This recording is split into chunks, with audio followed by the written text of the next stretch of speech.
پنجاب کے قلب میں جہاں سبزہ زار اور گرد و آلود گلیاں آپس میں ملتی تھیں، نورپور نامی ایک گاؤں بستا تھا۔ یہ گاؤں اپنی سادگی اور روایات کی بدولت مشہور تھا، جہاں فجر کی اذان فضا میں گونجتی اور شام کو تازہ روٹی کی خوشبو گھروں سے اٹھتی۔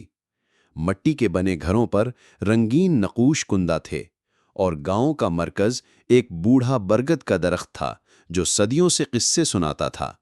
یہاں عائشہ رہتی تھی، ایک 22 سالہ لڑکی جس کی بادامی آنکھیں خوابوں سے چمکتی تھیں، خواب جو نورپور کی تنگ گلیوں سے کہیں بڑے تھے۔ اس کی ہنسی نرم گھنٹیوں کی طرح تھی، اور اس کا دل اس وعدے سے بھرا تھا جو اس نے اپنی مرحوم ماں سے کیا تھا، اپنے چھوٹے بھائی بلال کی ہمیشہ حفاظت کرنا۔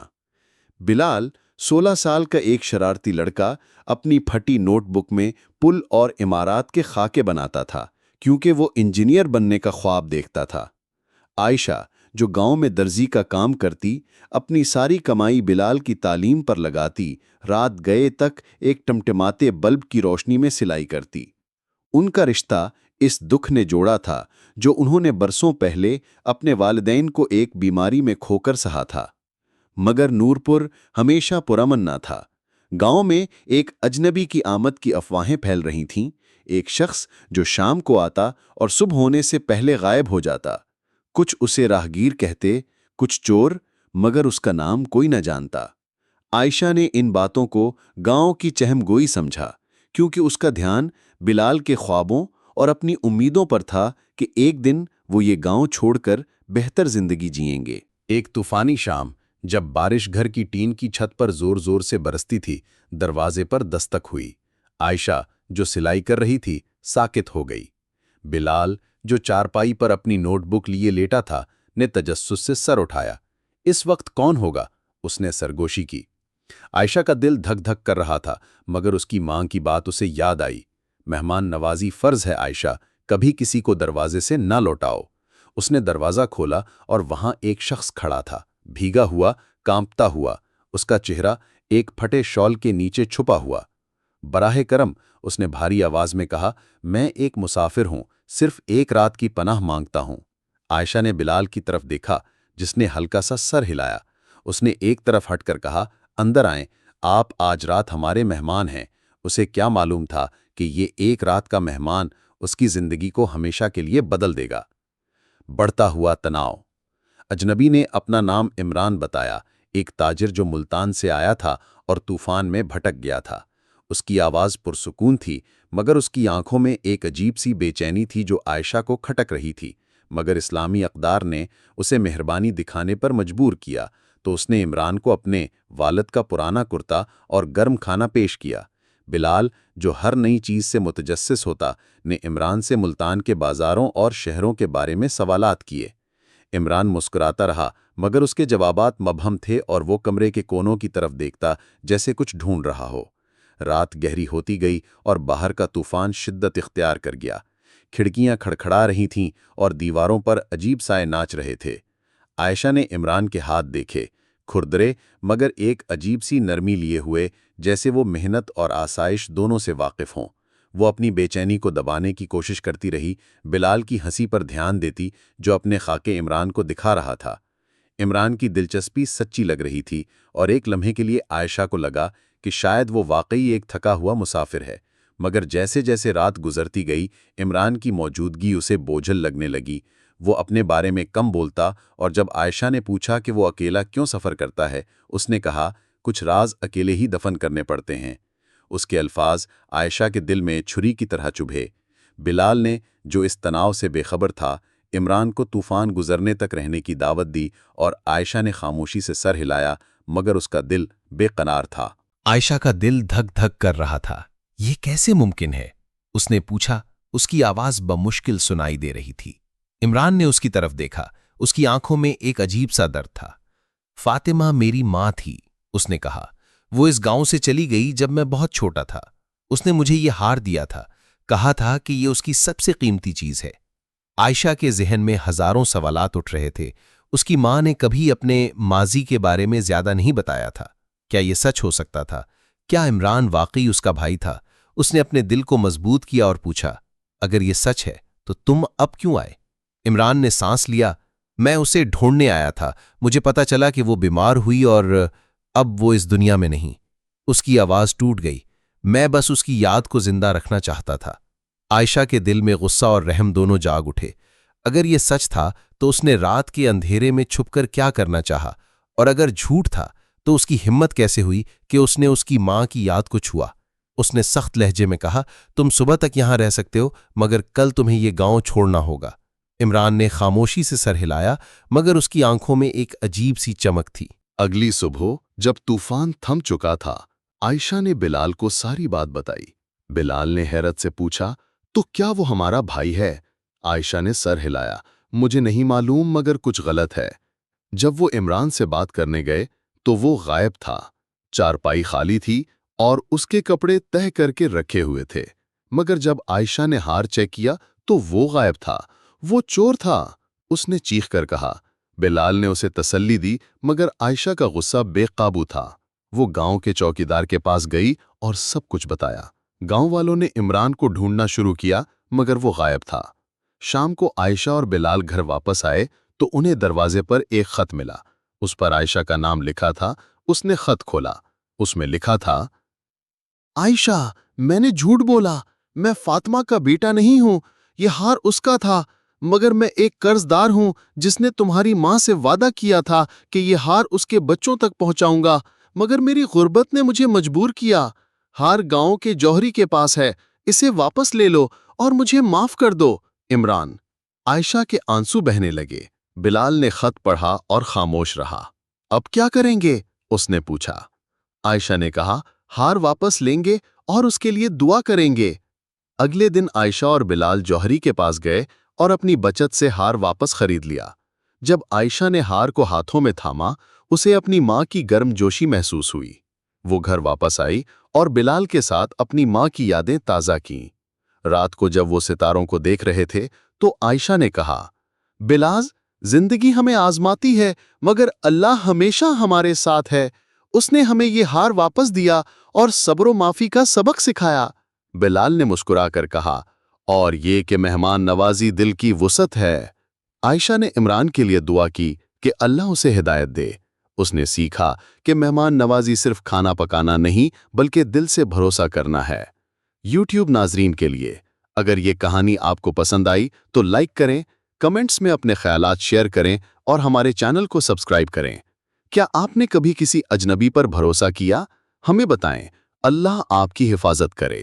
نورآباد کا بنیادی تنازع چودھری زمان کی آہنی گرفت سے جڑا تھا، ایک دولت مند جاگیردار جس کی عظیم حویلی گاؤں پر گدھ کی طرح منڈلاتی تھی۔ زمان کا اثر و رسوخ ناگزیر تھا، اس کا لفظ قانون تھا، اس کے کرایوں نے گاؤں والوں کا دم گھونٹ رکھا تھا، اور اس کے آدمی گلیوں میں ایک ایسی گھمنڈ کے ساتھ گھومتے تھے جو گاؤں والوں کی روحوں کو دبا دیتی تھی۔ زینب کا خاندان بہت سے دوسرے گاؤں والوں کی طرح اس کی زمینوں پر محنت کرتا تھا، ان کی زندگیاں اس کے ہاتھوں سے بندھی ہوئی تھیں، لیکن زینب کے دل میں ایک راز پوشیدہ تھا، اپنے مرتے ہوئے والد سے کیا گیا وعدہ کہ وہ بلال کے تعلیمی خوابوں اور کھیتوں سے باہر کی زندگی کو محفوظ بنائے گی۔ ایک شام جب سورج ڈوب رہا تھا اور آسمان زعفرانی اور گلابی رنگوں سے سجا تھا، زینب اور بلال اپنے گھر کے آنگن میں موجود نیم کے پرانے پیڑ کے نیچے بیٹھے تھے۔ بھائی، تم ایک دن لاہور جاؤ گے، زینب نے سرگوشی کی۔ اس کی آواز پختہ تھی حالانکہ اس کے الفاظ بوجھل تھے۔ تم پڑھو گے، کوئی بڑا آدمی بنو گے۔ بلال کی آنکھوں میں امید کی چمک تھی، لیکن اس کے چہرے پر ایک سایہ پڑ گیا۔ لیکن آپا، کیسے؟ چودھری صاحب ہماری ساری کمائی لے لیتے ہیں۔ زینب کے جبڑے سخت ہو گئے، اس کا دل خوف اور عزم کے ملے جلے جذبات سے دھڑک رہا تھا۔ اسے بغاوت کی قیمت معلوم تھی، لیکن اس کے دل کی آگ بجھنے سے انکار کر رہی تھی۔ گاؤں میں مزاحمت کی سرگوشیاں گونج رہی تھیں، لیکن کوئی بھی زمان کے سامنے کھل کر مقابلہ کرنے کی ہمت نہیں کرتا تھا۔ زینب کی سب سے قریبی سہیلی ہنا تھی، ایک پرجوش درزن جو اپنی ہنرمند انگلیوں سے ہر سلائی میں خواب بنتی تھی۔ ہنا کی ہنسی ایک ایسی دھن تھی جو زینب کے حوصلے بلند کرتی تھی، لیکن وہ بھی خبردار کرتی تھی، زینب ہوشیار رہو، چودھری کے جاسوس ہر جگہ ہیں۔ لیکن زینب کا عزم مزید پختہ ہوتا گیا، اس کا اللہ کی عدالت پر ایمان اس کے دل کو مضبوط کر رہا تھا۔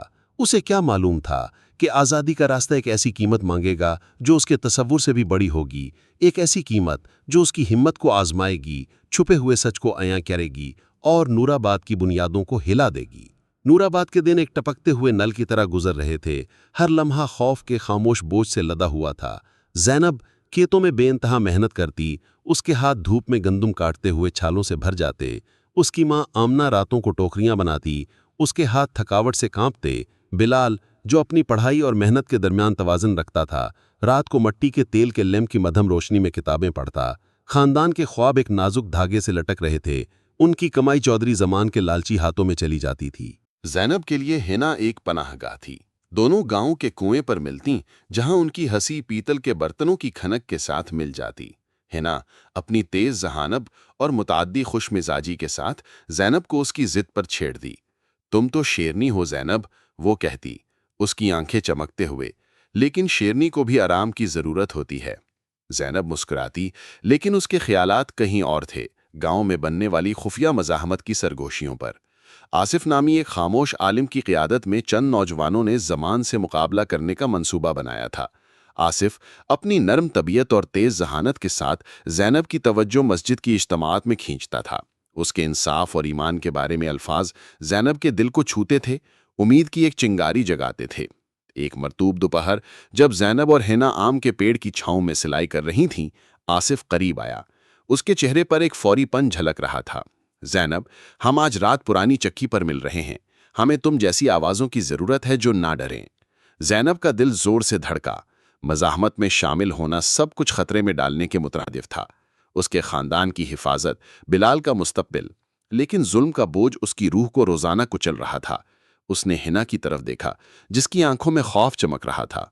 ہنا، بلال کے بارے میں سوچو، ہنا نے سرگوشی کی، اگر زمان کو پتہ چل گیا۔ زینب کی انگلیاں سوئی پر کس گئیں، اس کا دماغ احتیاط اور ہمت کے درمیان پھنس گیا۔ اس رات بغیر چاند کے آسمان تلے زینب چکی کی طرف نکل گئی۔ ہوا میں نم مٹی کی خوشبو اور جھینگوں کی ہلکی سی آواز تھی۔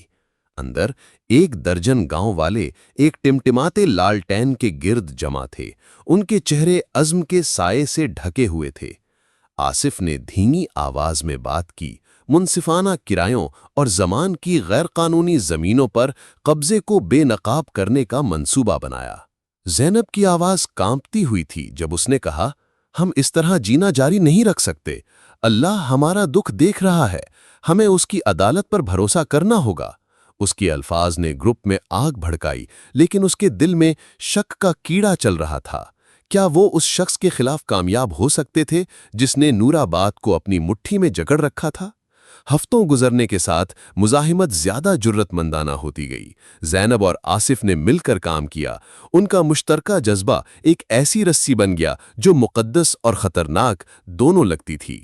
بلال اپنی بہن کی رازداری کو بھانپتے ہوئے بے چین ہو گیا۔ آپا، آپ ہمیشہ آصف کے ساتھ کیوں سرگوشی کرتی ہیں؟ اس نے ایک شام پوچھا، اس کی آواز پریشانی سے بھری ہوئی تھی۔ زینب نے اسے ٹال دیا، لیکن اس کے دل میں جرم کا احساس چبھ رہا تھا۔ وہ اس کی حفاظت کر رہی تھی، کیا وہ نہیں تھی؟ لیکن جتنا وہ مزاحمت میں ڈوبی، اتنا ہی اس نے اپنے خاندان پر دباؤ محسوس کیا۔ آمنہ کی صحت خراب ہوتی گئی، اس کی کھانسی ان کے چھوٹے سے گھر میں گونجتی تھی۔ ہنا بھی دوری اختیار کرتی گئی، اس کی زمان کے جاسوسوں کے بارے میں تنبیہات ہر روز تیز تر ہوتی گئیں۔ کشیدگی اس وقت عروج پر پہنچی جب زینب نے بازار میں ایک گرم جوشی بھری بحث سنی۔ ایک گاؤں والا جو اپنے بھوکے بچوں کو کھلانے کے لیے اناج چوری کرتے پکڑا گیا تھا، کو زمان کے آدمیوں نے عوامی طور پر شرمندہ کیا جا رہا تھا۔ ہجوم خاموشی سے دیکھ رہا تھا، ان کا خوف واضح تھا۔ زینب کے ہاتھ مٹھی میں بند ہو گئے، اس کا دل انصاف کے لیے چیخ رہا تھا۔ وہ آگے بڑھی، اس کی آواز ہوا کو چیرتی ہوئی، بس، یہ آدمی چور نہیں، یہ ایک باپ ہے جو تمہاری ظالمانہ پالیسیوں سے بچنے کی کوشش کر رہا ہے۔ ہجوم ہانپ گیا اور زمان کے آدمیوں نے اس پر اپنی ٹھنڈی نظریں ڈالیں۔ اس رات جب زینب جاگ رہی تھی، ایک خوفناک احساس نے اسے گھیر لیا۔ اس نے اپنے آپ کو نشانہ بنا لیا تھا۔ سوال یہ تھا کہ اس کی قیمت کون ادا کرے گا؟ نورآباد کی ہوا مزید بھاری ہو گئی، گویا گاؤں خود اپنی سانس روک رہا ہو۔ زینب کے بازار میں جرت مند موقف نے بغاوت کی سرگوشیاں بھڑکائی تھیں، لیکن اس نے چودھری زمان کا غضب بھی دعوت دی۔ اس کے آدمی اب اس کے گھر کے قریب گشت کرنے لگے۔ ان کے جوتوں کی آواز مٹی کے رستوں پر خوفناک طور پر گونجتی تھی۔ زینب نے مزاحمت جاری رکھی۔ آصف اور دیگر کے ساتھ اس کی ملاقاتیں زیادہ خطرناک ہوتی گئیں۔ پھر بھی اس کا دل امید سے بھر گیا، امید کہ ان کی اجتماعی آواز زمان کی گرفت توڑ سکتی ہے۔ ایک طوفانی شام جب بارش گاؤں پر برس رہی تھی، ہنا زینب کے دروازے پر پہنچی۔ اس کا چہرہ زرد اور آنکھیں خوف سے چوڑی ہوئی تھیں۔ ہنا زینب کے دروازے پر پہنچی، اس کا چہرہ زرد ہنا زینب کے دروازے پر پہنچی، اس کا چہرہ زرد اور آنکھیں خوف سے چوڑی ہوئی تھیں۔ یہ دیکھو، اس نے سرگوشی کی۔ ایک ٹوٹی ہوئی چٹھی زینب کے ہاتھوں میں تھما دی۔ کاغذ پھٹا ہوا تھا، سیاہی دھندلی تھی، لیکن الفاظ زینب کو تلوار کی طرح چیر گئے۔ یہ ایک فہرست تھی جس میں زینب کا نام بھی شامل تھا، جنہیں شر پرستوں کے طور پر منتخب کیا گیا تھا، جن سے نمٹنا تھا۔ نیچے ایک مانوس خط میں ایک دستخط تھا۔ زینب کی سانس گلے میں اٹک گئی۔ نہیں، یہ سچ نہیں ہو سکتا۔ اس کا دماغ تیزی سے دوڑا، آصف کے ساتھ گزرے ہر لمحے کو یاد کرتے ہوئے۔ اس کی نرم مسکراہٹیں، انصاف کے بارے میں اس کے پرجوش خطابات۔ کیا یہ سب جھوٹ تھا؟ ہنا نے اس کا بازو پکڑا، اس کے چہرے پر آنسو بہہ رہے تھے۔ یہ مجھے میرے بھائی کے کمرے میں ملی۔ وہ اب زمان کے لیے کام کرتا ہے۔ اس نے کہا کہ آصف ہفتوں سے اسے معلومات دے رہا ہے۔ دھوکہ زینب کے برداشت سے زیادہ گہرا تھا۔ آصف، جس پر اس نے بھروسہ کیا، جس نے اس کے دل کو چھوا، اس نے ان کے خواب اسی افریت کو فروخت کر دیے جن کے خلاف وہ لڑ رہے تھے۔ وہ نیم کے پیڑ کے پاس لڑکھڑاتی ہوئی گئی۔ چٹھی اس کے کانپتے ہاتھوں میں تھی۔ بارش نے اس کا دوپٹہ بھگو دیا، لیکن اسے اپنے سینے کے درد کے سوا کچھ محسوس نہیں ہوا۔ وہ اتنی اندھی کیسے ہو سکتی تھی؟ مزاحمت، اس کی امید، آصف پر اس کا ایمان، سب کچھ مٹی کی دیواروں کی طرح ڈھہ گیا۔ ہنا اس کے پیچھے آئی، اس کی آواز نرم لیکن پختہ تھی۔ زینب، ہمیں ملاقاتیں روک دینی ہوں گی۔ اگر آصف نے ہمیں دھوکہ دیا تو زمان سب کچھ جانتا ہے۔ لیکن زینب کا غصہ غصے میں بدل گیا۔ میں اسے جیتنے نہیں دوں گی، اس نے عہد کیا۔ اس کی آواز کانپ رہی تھی۔ اب نہیں۔ اس رات زینب نے چکی پر آصف کا سامنا کیا۔ بارش رک گئی تھی، ایک نم سردی ہوا میں چھوڑ کر۔ آصف کا چہرہ، جو عام طور پر یقین سے بھرا ہوتا تھا، اب پڑھنا مشکل تھا۔ کیا یہ سچ ہے؟ زینب نے چٹھی دکھاتے ہوئے مطالبہ کیا۔ آصف کی آنکھوں میں جرم کی جھلک آئی، لیکن اس نے انکار نہیں کیا۔ زینب، میرے پاس کوئی چارہ نہیں تھا، اس نے دھیمی آواز میں کہا۔ زمان نے میرے خاندان کو دھمکی دی۔ میں نے سوچا کہ میں تم سب کو بچا سکتا ہوں اگر میں اس کے ساتھ کھیلتا۔ اس کے الفاظ اس کے زخموں پر نمک کی طرح لگے۔ ہمیں بچانا؟ اس نے غصے سے کہا۔ تم نے ہمیں تباہ کر دیا۔ ان کے درمیان بھروسہ چکنا چور ہو گیا، صرف اس کے دل ٹوٹنے کی گونج رہ گئی۔ اس کے بعد کے دن خوف اور دھوکے کی دھن میں گزرے۔ زینب نے مزاحمت سے خود کو الگ کر لیا۔ اس کی روح زخمی تھی۔ گاؤں، جو کبھی امید کی سرگوشیوں سے گونجتا تھا، واپس خاموشی میں ڈوب گیا۔ زمان کے آدمی زیادہ جرت مند ہو گئے، گھروں پر چھاپے مارتے اور زیادہ کرایوں کا مطالبہ کرتے۔ زینب کا خاندان سب سے زیادہ متاثر ہوا۔ آمنہ کی ٹوکریوں کی فروخت کم ہو گئی کیونکہ خوف نے گاہکوں کو دور رکھا، اور بلال کی پڑھائی متاثر ہوئی کیونکہ وہ زیادہ وقت کام کرنے لگا۔ زینب کا دل جرم کے احساس سے بوجھل تھا۔ کیا اس کی بغاوت نے یہ سب ان پر مسلط کیا تھا؟ وہ ہنا سے ملنے سے گریز کرتی، اس سہیلی کا سامنا کرنے سے قاصر تھی جس نے اسے ہمیشہ خبردار کیا تھا۔ بلال اس کی پریشانی کو بھانپتے ہوئے اسے تسلی دینے کی کوشش کرتا۔ آپا، ہم اس سے نکل جائیں گے، اس نے ایک شام کہا۔ اس کی آواز پختہ تھی، حالانکہ اسے خود خوف تھا، لیکن زینب اس کی آنکھوں میں تھکاوٹ دیکھ سکتی تھی۔ وہ خواب جو اس نے بچانے کا وعدہ کیا تھا، وہ ہاتھ سے نکل رہے تھے۔ آمنہ کی کھانسی بدتر ہوتی گئی، ہر کھانسی ان کے نازک وجود کی یاد دہانی تھی۔ ایک رات نیند نہ آنے کی وجہ سے زینب اپنی ماں کے پاس بیٹھی مدھم لالٹین دیواروں پر سائے ڈال رہی تھی۔ آمنہ نے، جو کمزور لیکن گرم تھا، اس کا ہاتھ پکڑا۔ زینب، بیٹا، غصے کو اپنے دل پر حاوی نہ ہونے دو، اس نے سرگوشی کی۔ اللہ انہیں آزماتا ہے جن سے وہ محبت کرتا ہے، اس پر بھروسہ رکھو۔ اس کے الفاظ نے زینب کے اندر کچھ جگایا، ایمان کی ایک چنگاری جو کبھی اتنی روشن تھی۔ اسے احساس ہوا کہ ہار ماننا زمان کو جیتنے دینے کے مترادف ہوگا، نہ صرف اس پر بلکہ اس کے پیاروں پر۔ زینب نے ہنا کو ڈھونڈا، اس کا دل ندامت سے بھرا ہوا تھا۔